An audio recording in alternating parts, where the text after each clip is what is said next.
Hello guys, welcome to my Android Tech channel. Today I am going to show in this video how to fix Windows Spotlight not working on your Windows 11. So before going to start the video, if you are not subscribed my channel, please subscribe. So let's start the video.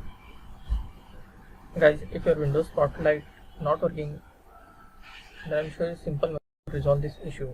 The first method is you just need to click on Start and click on Settings, click on Network and Internet, then click on Ethernet. In this you can see metered connection. If it is on, you just need to disable this option. Just turn it off. After doing this, just close this window, click on Start menu again, then type here PowerShell.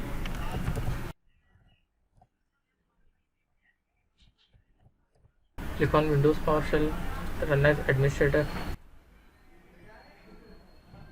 Click on Yes to allow.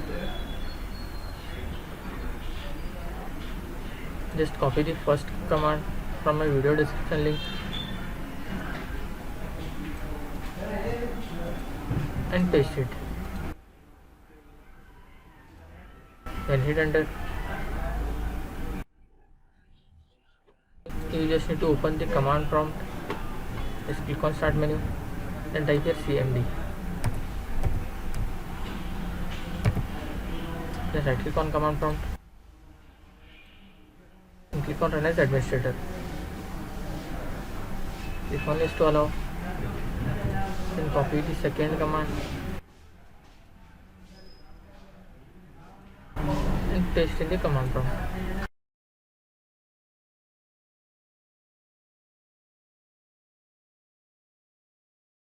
And paste it.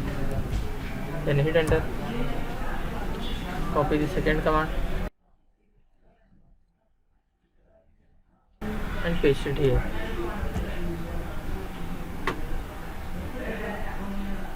After doing this, just copy the first command again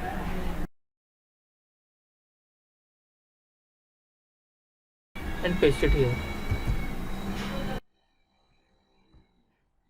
After doing this, just close this window and close this window. That's it guys. So in this way you can fix Windows Spotlight not working on your Windows 11. Thanks for watching. Hope if you like this video, please like, share and don't forget to subscribe.